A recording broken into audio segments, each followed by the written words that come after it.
Hi, I'm Whitney Espich, the CEO of the MIT Alumni Association, and I hope you enjoy this digital production created for alumni and friends like you. Hi, everyone. Welcome to today's webinar. My name is Sayuri Sharper, and I'm the president of the Social Entrepreneurship Alumni Group. SEAG is part of MIT Alumni Association group, and today we are having a webinar that is part of our webinar series for impact investing, and the topic of the day is key factors to building an impact portfolio.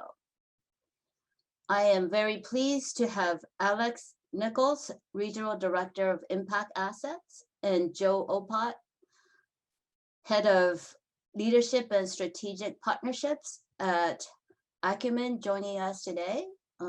Originally, we were going to have Tim Freundlich, CEO of ImpactAsset, to speak, but he had a last-minute personal emergency, and we are very happy that Alex can take his place today. So since we have limited amount of time and two great speakers, I am going to keep the impact very short, and also just let the speakers introduce themselves. The format of the webinar is I'm going to give everybody a brief intro on what SEAG is. And then I will turn the presentation over to Alex. Alex will talk for about 15 to 20 minutes, and then pass it on to Joe for her presentation. For any Q&A, please go ahead and input them. You should see a Q&A button on your Zoom screen. And we will take these Q&A at the end of both of presentations. So all the Q&A will be at the end, but you can type it in. There's not going to be any live Q&A, so please type in the questions as you have them, and we will go through as many of them as we can at the end of the presentation.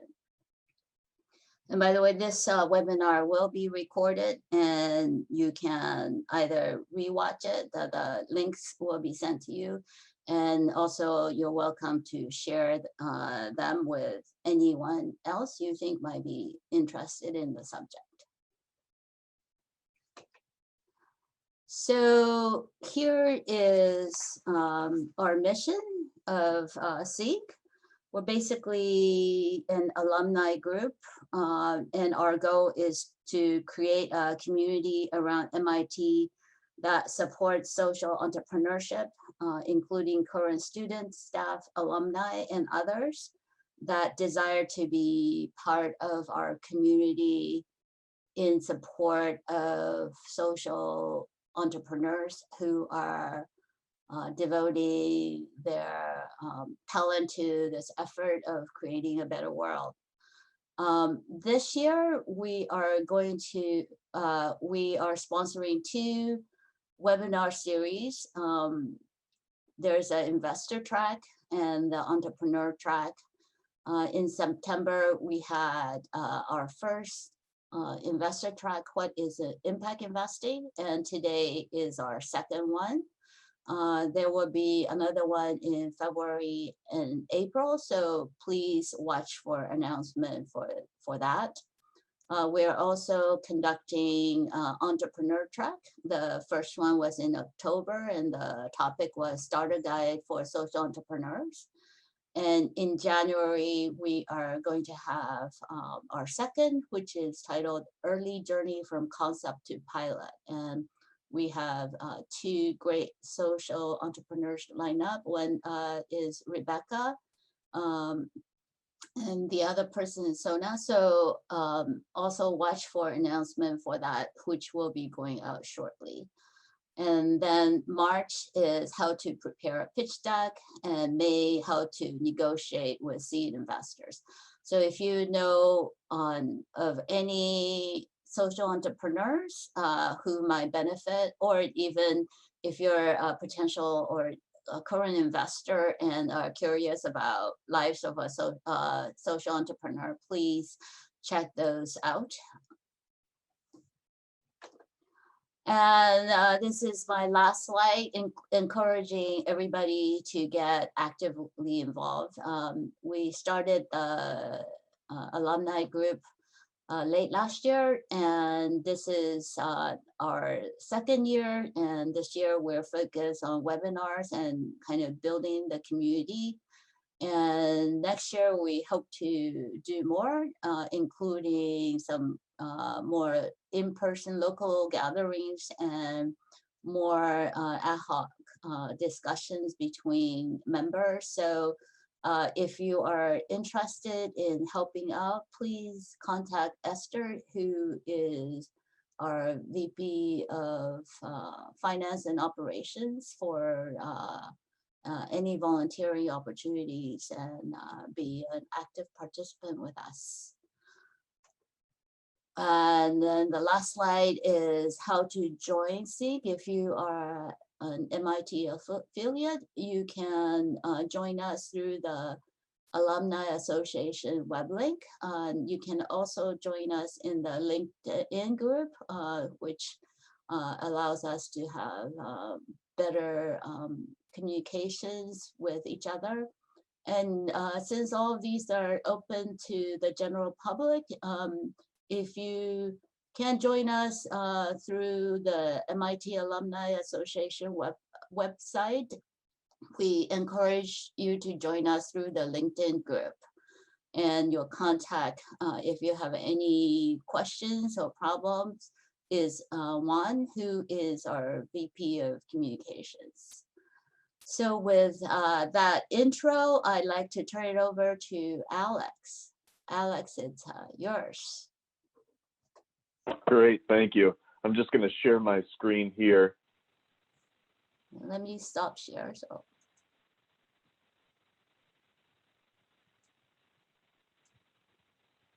Great.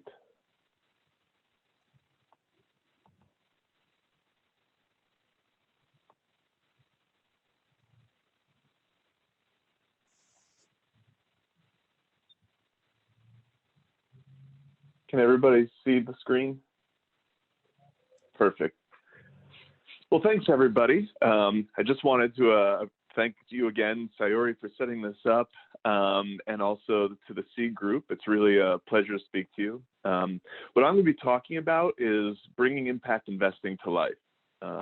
One of the things that we're going to talk about is ImpactAssets was created with the idea that people should be able to invest their philanthropic assets into impact investing.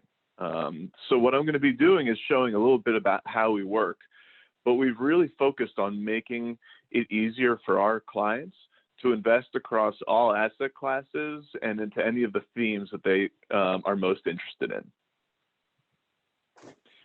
So before we get started and specifically how we create our portfolios, it's important to first discuss the structure and how we do it.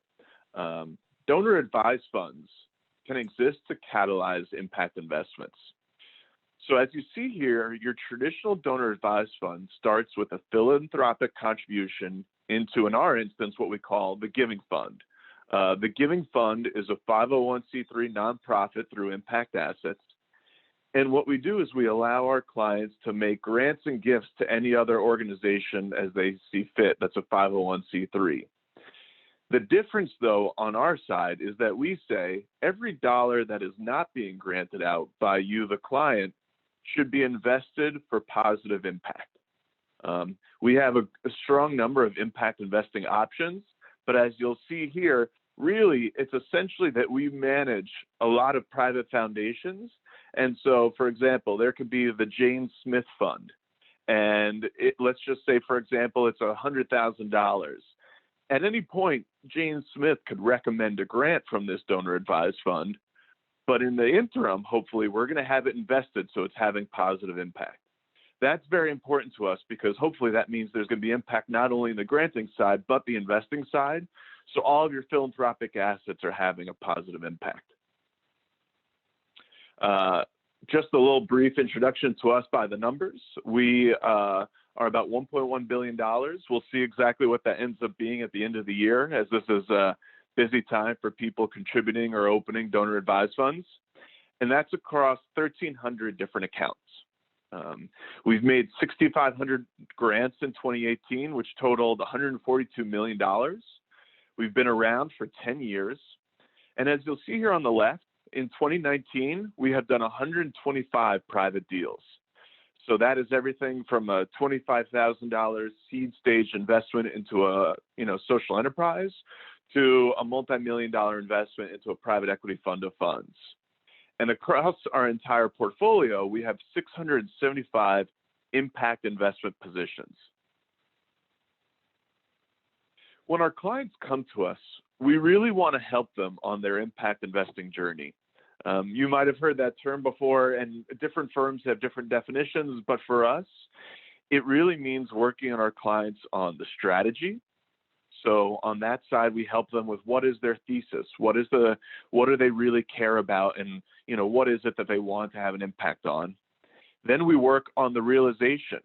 So at that point, we say, now that you know exactly the type of impact you want to have, let's make a roadmap, let's create the strategy implementation, and then also make sure that we have portfolio administration. And then finally, once we've actually got our client invested, we take a look at the evolution of their impact. So we're taking a look at their impact reporting and doing an annual portfolio checkup.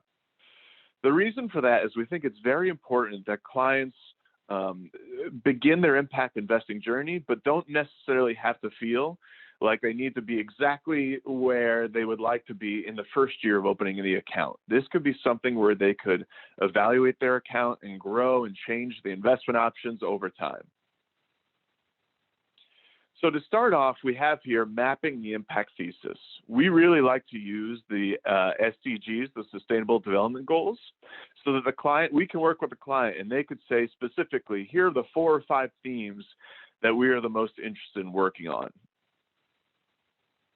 Once we have those themes, we'll then work on the strategy. So what we say is you have your impact needs and then you have your investment needs. And when we put those together, that creates a fully custom impact investing strategy. So as you see here, you might say, okay, with my cash or cash alternatives, I can actually work on affordable and clean energy and life on land. Whereas on the other side, you could say with your philanthropic assets, you could do catalytic capital. So you could say maybe it makes the most sense to make a grant to support these SDGs. We want to make it so that across your entire spectrum of impact investing, you have a strategy for what your assets are going to be working on. In terms of impact realization, we go from all the way from our model impact portfolios to direct investing. When it comes to our model portfolios, we set them up so that these portfolios can be almost a turnkey solution to impact investing. It goes all the way from our liquid options, if you know that you want to keep your account ready for granting, to a more aggressive portfolio on the right-hand side, where it's going to be invested in things like private equity, private debt, and different real estate investment options. So some of the examples that we have listed here, you'll see these are on our public market activity. You could take a look at these. We want to make it easy so that people could say, I want to have either a people focus or a planet focus within their public portfolio. Where we get very excited is we've also worked to create our community investment strategy. So what we have here is we've actually made it so that within all of our portfolios, we want to leverage our private debt fund managers like Calvert Impact Capital, Microvest, Community Investment Management, and Iroquois Valley to create essentially a portfolio that will return 2.2 to 2.5%. So within your own portfolios, you could have high impact private debt investment options that will generate deep impact. On our impact funds, what we make sure is that we make it so that within a client's portfolio, for $10,000, they could choose each of these investment options. Oftentimes, these funds have high minimums, anywhere from $250 to $1 million. What we try and make is that for us, we have a $10,000 minimum for each one of these. This gives you the ability to invest in these different funds and different asset classes across the different SDGs. So for a portfolio the size of, let's say, $100,000, you can have $10,000 investments into each one of these funds. These are a rotating list of funds, so we have anywhere between 6 and 12 of these different investment options, and they go across both asset classes and impact themes. What we then do is we work with our clients to say, let's confirm what the impact was that we had in that year. Let's assess what we'd like to be doing, if it met its goals, if we've reached the impact that we wanted to see. And then let's adjust your portfolio on an annual basis to make sure that you're reaching your goals or, attaining new goals. As I said before, the impact investing journey is a roadmap that evolves over time. As you'll see here in year one, when someone comes to join us, we might say, let's put you into those impact portfolios to immediately have impact. But over time, as you'll see, by year 3, you could keep making those specific impact investments into private funds and direct investments, so that by the 3rd year, those impact portfolios can still be very useful for things like liquidity, for granting, or additional investments, but you're having deep, direct impact through your portfolio. What we have here can be a little daunting, but it's meant to show the entire spectrum of impact investing that you could do through your donor advised fund. As you'll see here in the middle is our direct investment. So our clients have made investments into things like Impact Alpha, Impact Hub. You'll see here the Builders Fund. Beyond Meat was one of our investments. Sweet Green. Those are going to be direct investments that can be recommended by the client, that can be made through the donor advised fund. Then we have our private funds. These are different funds that our clients have invested in through their donor advised funds. So that's, our friends from Root Capital, Eco Enterprises, Rethink Impact. These are private debt and equity funds that our clients are easily able to make investments from. And then finally, as a wrapper that's all-inclusive, are our impact portfolios. We set up these portfolios so that for our clients that might be busy or might not maybe be at a certain point in their journey where they know that they want to make these direct investments, they can know they're making direct impact through their impact portfolios. I went pretty quickly. I just wanted to make sure that we were covering this entire journey. But I guess the main point I wanted to make today was that for us, the impact journey for our clients is very important. The term has been used before that, impact investing is not something that should only be done with philanthropic capital, but for us, hopefully all philanthropic capital is invested for positive impact. We try and do this at different, asset levels and in different types of investments. But hopefully by looking at this, you could see how by using both the SDGs and a consistent evaluation of the portfolio, a client is able to make the type of impact that they feel comfortable with and that really meets their impact goals. And that's going to be it on my end. Sayuri, I think it's going to be Joe's turn.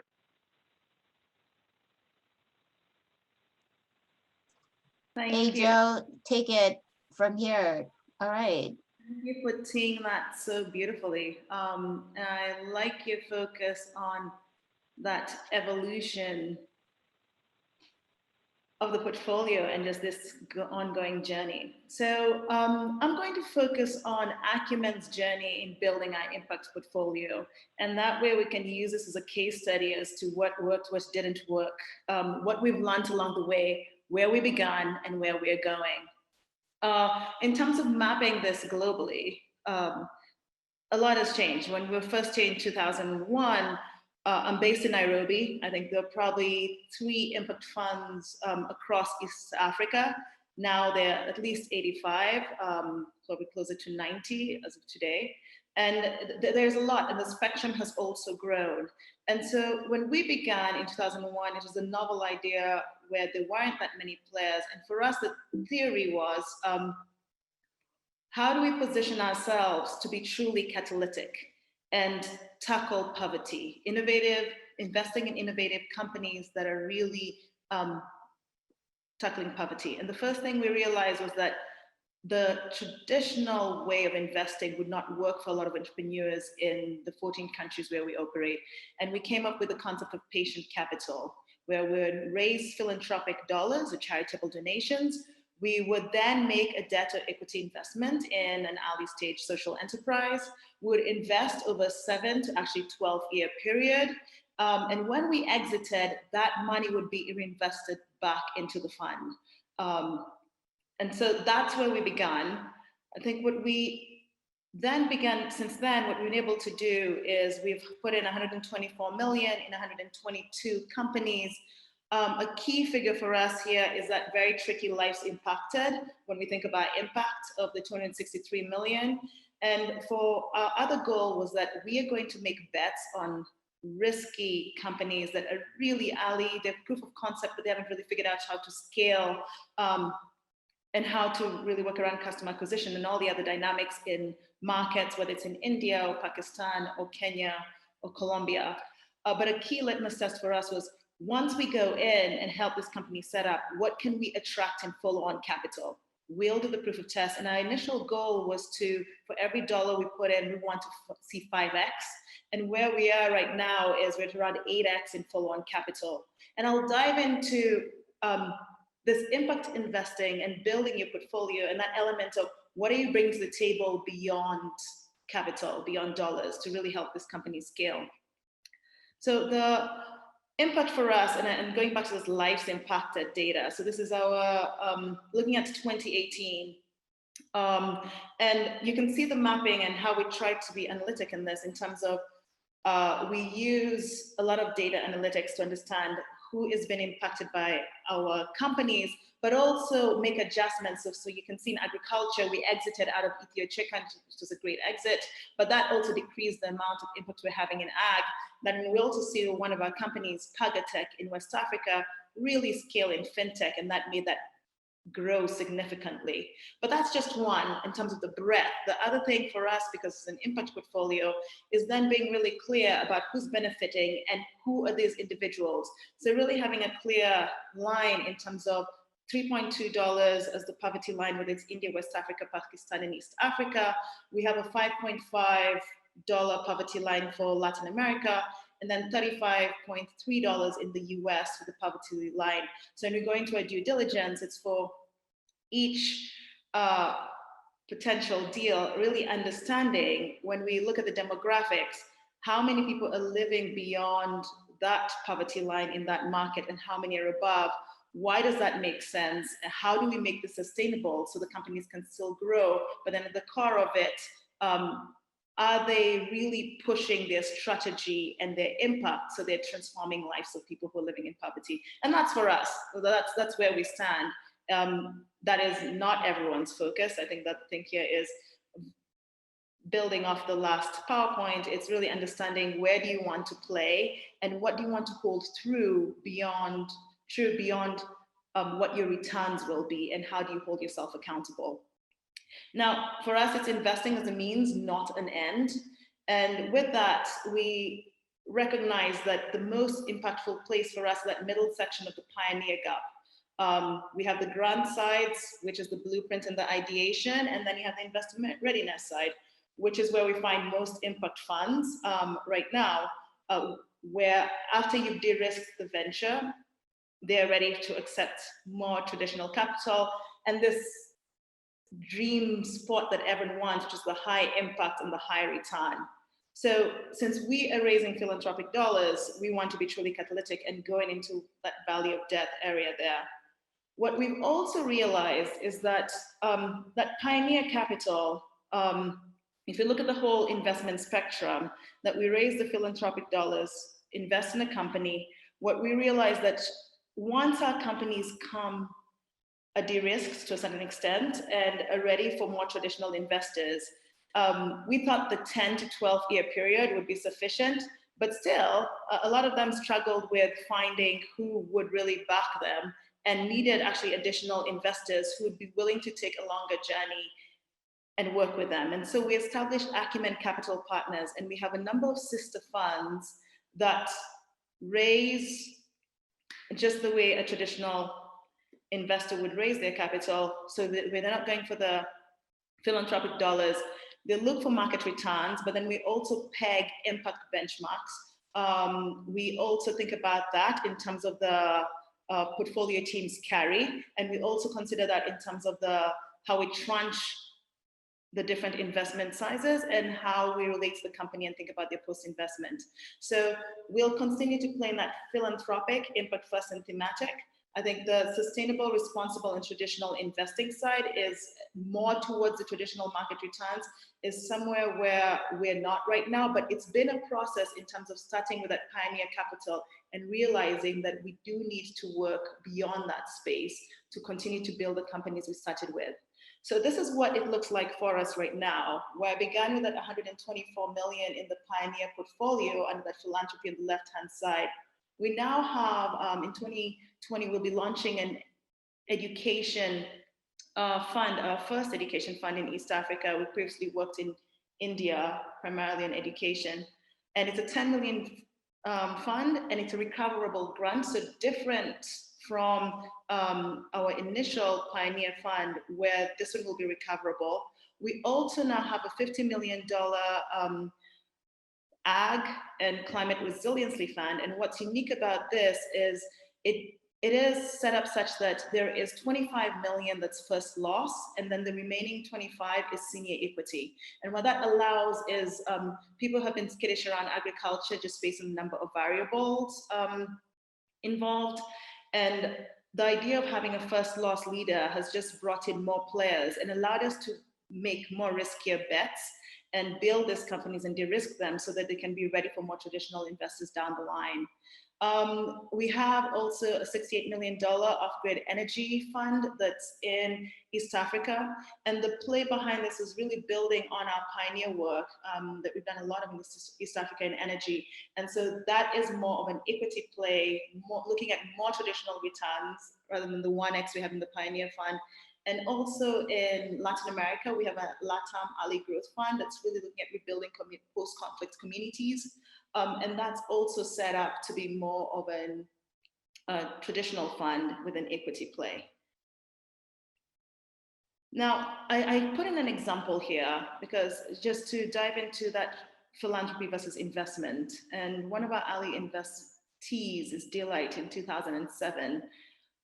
When we backed Delight, the first money we put in was a 200,000 grant, actually. And that was for R&D. It is solely for them to figure out how would they make solar products that would work for low-income communities. At that point, their price point was off. It did not work for our poverty focus. But over the years, we exited from Delight in 2018, so 11 years after. And during that time, we put in 5 million. And what is remarkable to see is that with that 5 million, Delight has been able to have over 25 million products in 60 countries that have reached 97 million people, versus if it was a grant, the investment would have really been 167 solar lanterns that would only have benefited 135 people if we were being really generous in terms of the lives, how many lanterns or solar home systems were impacted people in a family. So that's the ratio of like 1 to 7. However, on the back end, and this comes back to when you're thinking about building a portfolio, for us, we have that 5 million in Pioneer Capital. We have subsequently Kawisafi, our sister fund, and other partners bringing in 7 million in commercial capital. We had over 5 investment rounds. We also had Acumen fellows, and these are individuals who either had a consulting, finance, engineering, research background, who spent time. Each Acumen fellow spends an year in our investee companies when we run this program. So that's roughly 10 years of human labor provided by Acumen. We've had 3 board members, and we've done $2 million in technical assistance. The larger picture is it's so much more than the dollars we put in to get there, to really build the portfolio we want. And ideally, what does it take to do this for each of the companies we're backing if we really focus on that larger goal of the impact we're trying to achieve? And think of it as a continuum. So we have our pioneer, that 5 million that came in, that really worked on that validate and prepare phase. And then now having Kawisafi, which is a $65 million fund that is really making the larger bet on the de-risk company. Our Pioneer Energy Investment Initiative is a $22 million philanthropy-backed initiative. And so that's the dance we're trying to do with this in terms of how do we bring in the pipeline of really innovative companies, and once they de-risk, how do we set them up for success in a more traditional market? And that comes to the right capital at the right time. I think what's next for our impact capital and what we're thinking is we do want to go earlier in the Pioneer Gap. We, over the last 2-3 years, have moved a little bit later with setting up our sister funds. But then when we think of more inclusive business models, what does it mean to go in agriculture and move beyond simply supporting smallholder farmers to ensuring that smallholder farmers are actually gaining land and really transforming their family for generations to come? And what does that look like if you're really to think about gender lens investing? And how do we begin to be more strategic if we go in earlier, since now we seem to have the other end of this, the later, backed in different ways through our work. We want to think about more innovative facilities using philanthropy of grants as a foundation. What does that look like? Because the challenge of which capital do you accept when, as an entrepreneur, is something that I think every entrepreneur in our portfolio has struggled with, and using the wrong capital for the wrong reason. And the idea of building our insights and knowledge generation is something that we want to do with the community. What have we learned in this process? There's so much we can dive into in times when we have from deal structures to fund structures, and what seems to be working in one geography versus another, and how do we build ecosystems that share that, both across the investor community, but also across the entrepreneur community. So yeah, and that's it on my end. Now, stop the share.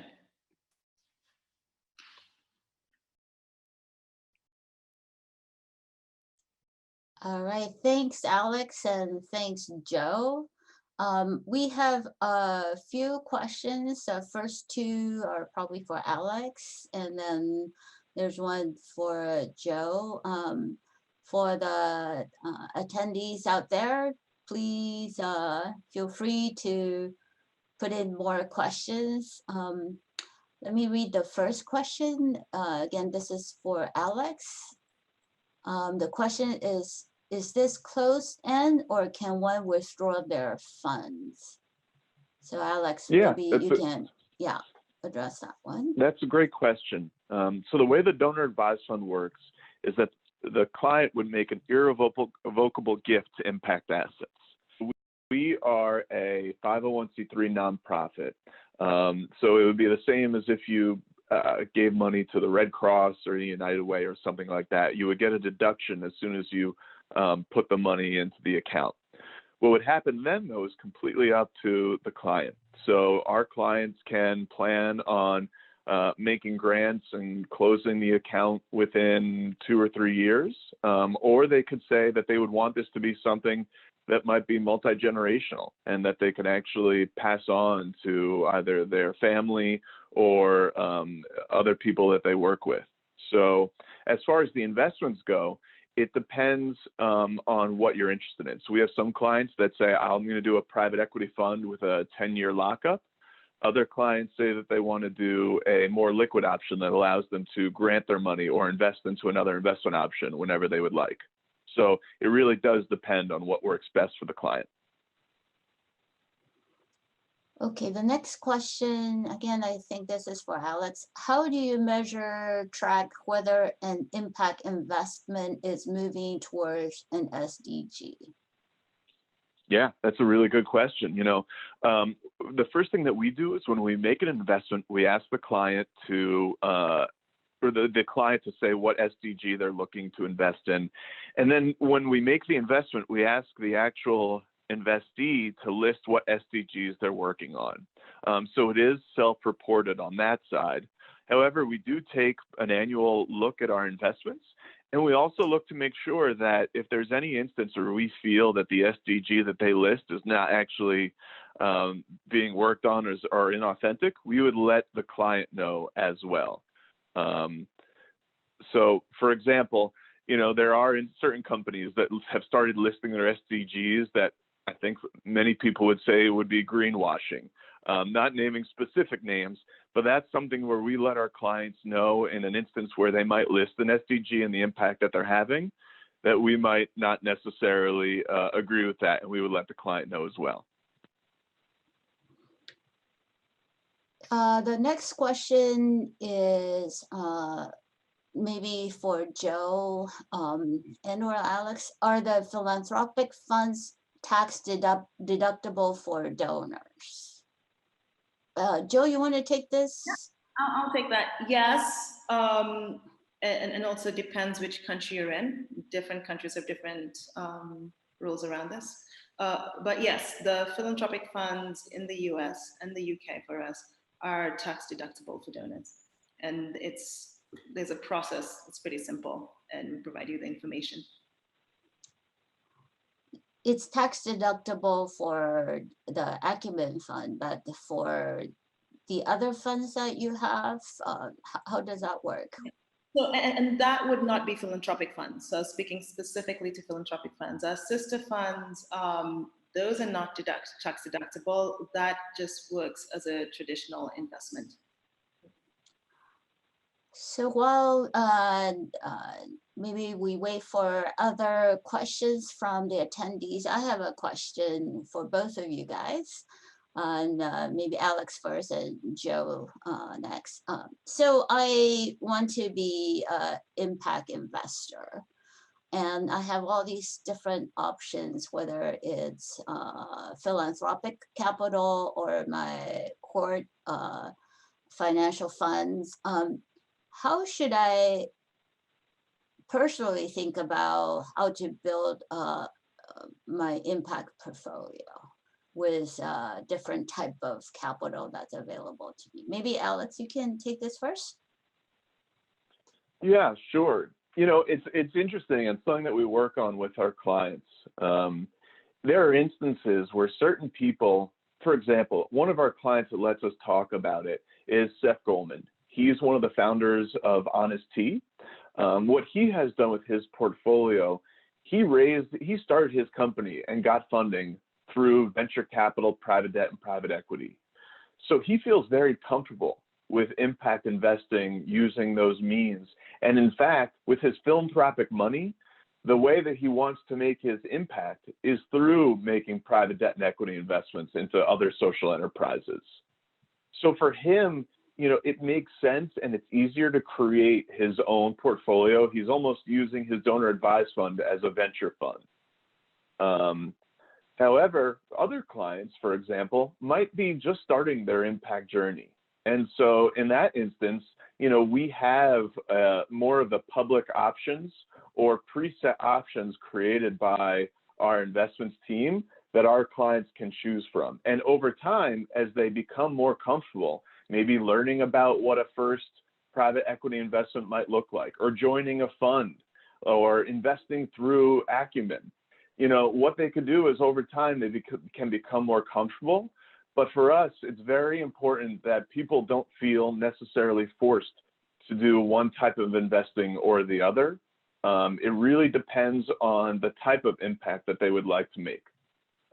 One final thing I would also say is, depending on the issue that they're working on, we really ask our clients and we work with them to say, what is the most useful type of capital? So like Joe was saying, sometimes it makes more sense that in a certain instance, a grant might be the most useful type of capital to an industry or company at a certain point. And maybe they could follow along that company and say, we'll start off with a grant, but as you grow, maybe we'll do a recoverable grant or a line of credit or private debt, all the way to a private equity investment. So depending on the organization or the type of impact they're looking for, the portfolio can really change. And we like it when clients think about what would be the most useful type of capital for the type of impact they're trying to make. Joe, you want to answer the question also? Alex, I really like your answers, and that idea of, we get this question a lot from individuals who either want to join Acumen Fund or want to do it on their own. And it really starts with understanding both where you are in your own journey and the impact you want to have. There is no go do this. And everyone is on a journey, whether you have been an entrepreneur, whether you've been a seasoned investor in a traditional fund, or whether you're just starting off. We also like to consider what are the other dynamics around this beyond like the family dynamics, especially if you have other people who'd like to weigh in on what happens to that money. And we actually find in some cases, it is harder, especially if you have a family office or a family foundation, to get the buy-in of everyone than it is to actually lay out your idea on your own. So with that starting point, recognizing that it's a journey and the possibility of being surrounded by a community, so you can also begin to understand what are the different ideas. There's such a range out there. There's also a lot of hype. The wish of the high impact, high return is definitely there. And beginning by understanding what is the landscape and where do I have an edge? So there are a lot of times when people are driven by impact, but find themselves in situations where they know little about the market, cannot really help the entrepreneur they're trying to support, and net 2 years later feel that they've burned out and don't want anything to do with it, which is the biggest risk. So what are the strategic steps you can take, even if you're putting your money in a fund, making sure, as Alex mentioned, that you're going on a journey and there's a lot of personal growth and personal learning with the option of how do I learn more? How do I get more involved with each year versus how do I feel like I am a recipient who simply gets a report and feels like I'm dealing with a Charles Schwab or a large institution that just sends me a report at the end of the month or year. Okay, the next question is for Joe. It said, Joe, you mentioned making earlier stage investors. How do you identify and evaluate the entrepreneurs you work with or invest with? Or what are the characteristics of a potentially successful local entrepreneur?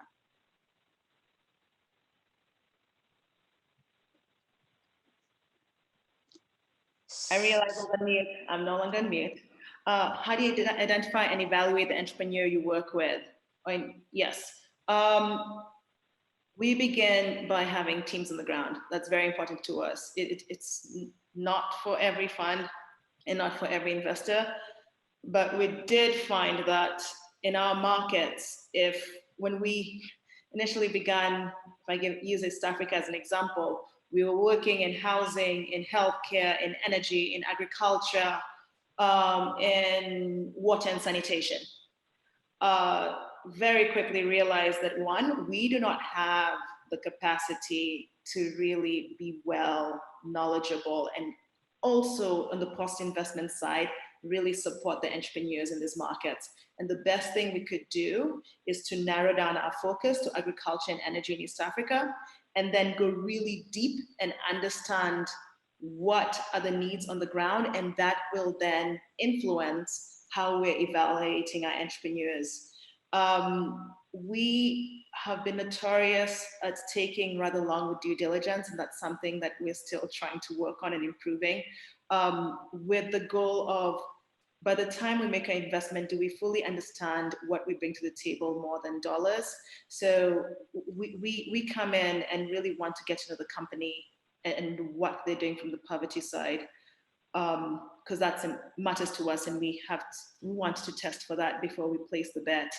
The question around successful local entrepreneurs is a good one. In East Africa, we have, I think there's a statistic that was done by Village Capital, over 85, I think 90% of the investment dollars end up with really talented and brilliant expatriates rather than local entrepreneurs, and people find it harder to build a pipeline of local entrepreneurs.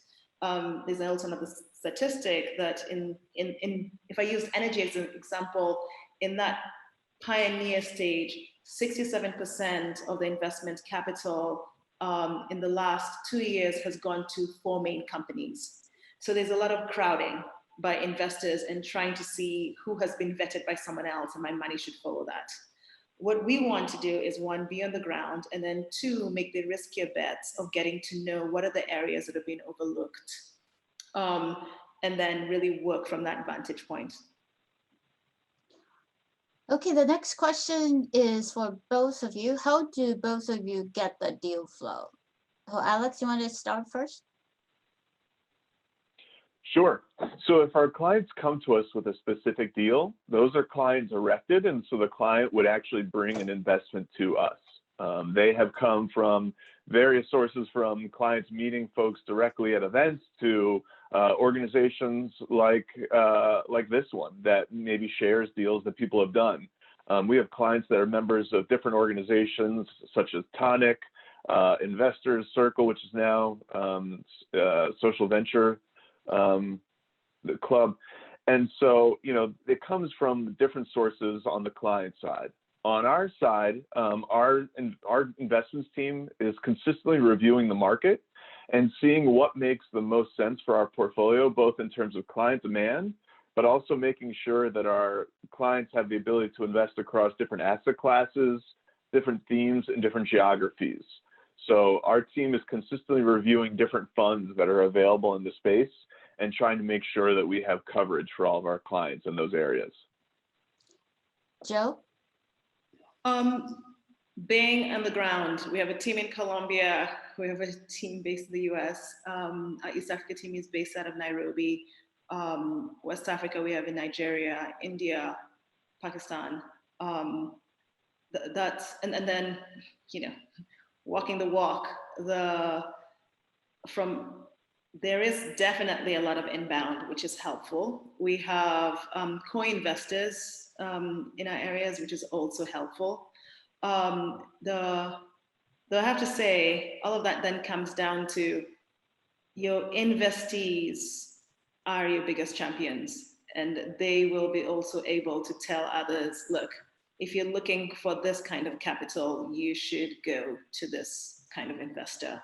Now, at the very beginning, before you get there and or if you're not on the ground, definitely the groups that Alex mentioned, whether it's Tonic or SBC, are really good places to begin to understand what are the deals in the market.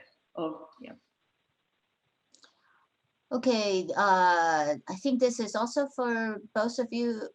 What about your organization's design, other than the generic genre of investment it focuses on, helps its work to become infectious?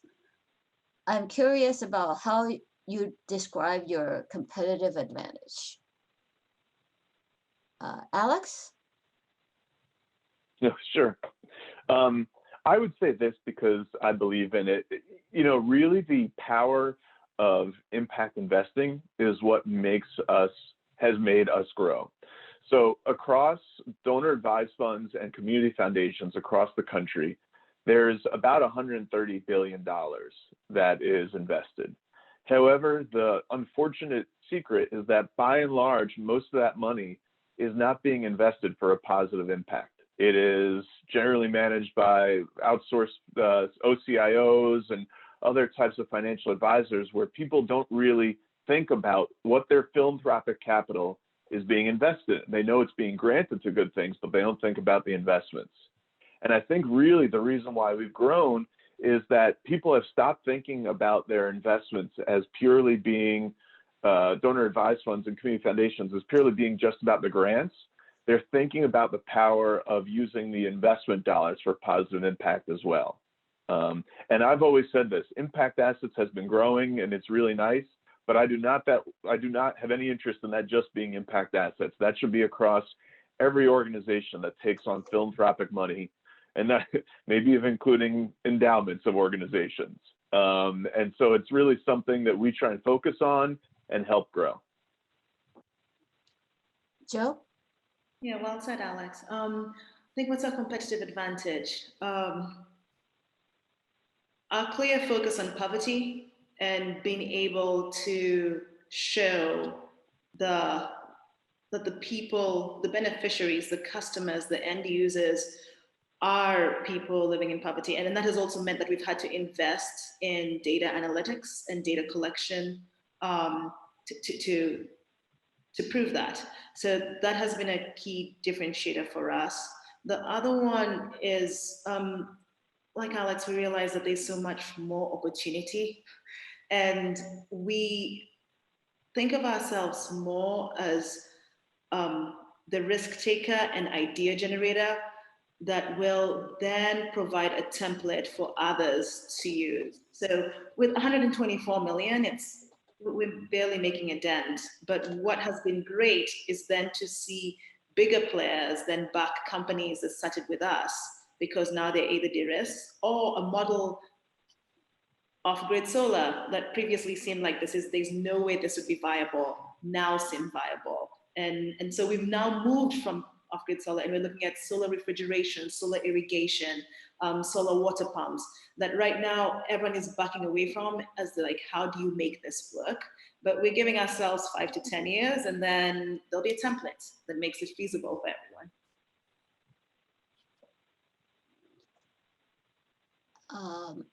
Any other questions from the attendees? While we're waiting for that, maybe we'll give Alex and Joe an opportunity for some closing remarks. Alex, would you like to go first? Sure. I would say, having an organization like this where there's an excitement around social enterprise is so important. One of the things that I realize as I go around, and I just cover the east half of the United States, is that it really helps for people to have a community when they're doing this. And so I would really challenge this group to, as you're working with each other, think about what would just be the way that you could add value to them in the best way. For certain people, it ends up being their assets that they might have. For others, it might be their ability to mentor social entrepreneurs.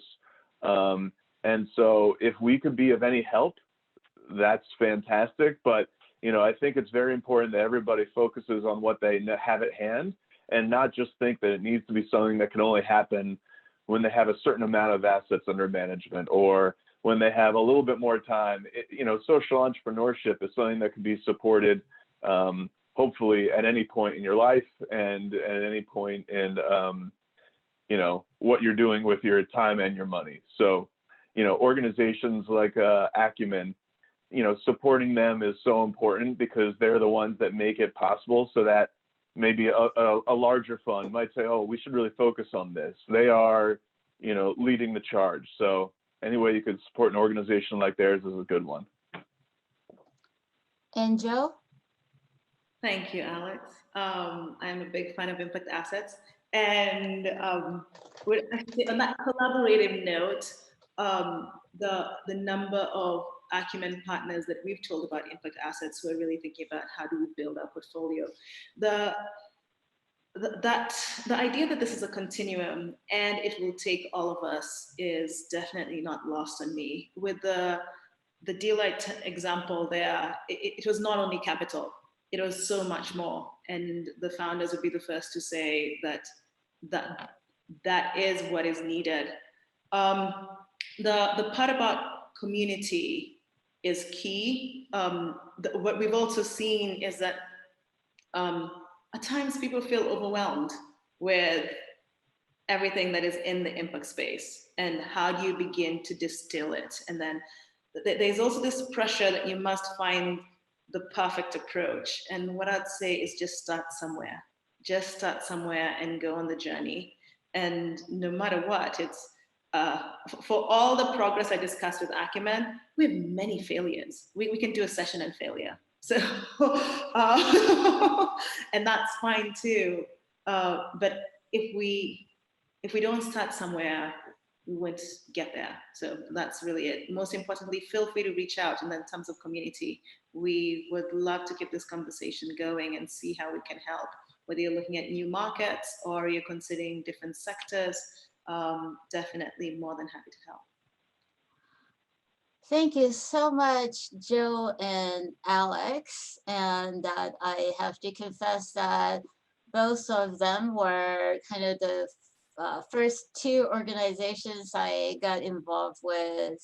And this is 3-4 years ago now when I started on my impact journey. And I will second that this type of work is best done as a community, because there is so much learning, and as you start, you learn more, and then there's more to learn.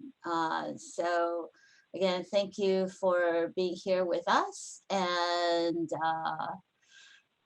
thanks to attendees, and hope to see you guys again at the next webinar. Signing off here. Thank you. Bye, everybody. Thank you, everyone. Thanks for joining us. And for more information on how to connect with the MIT Alumni Association, please visit our website.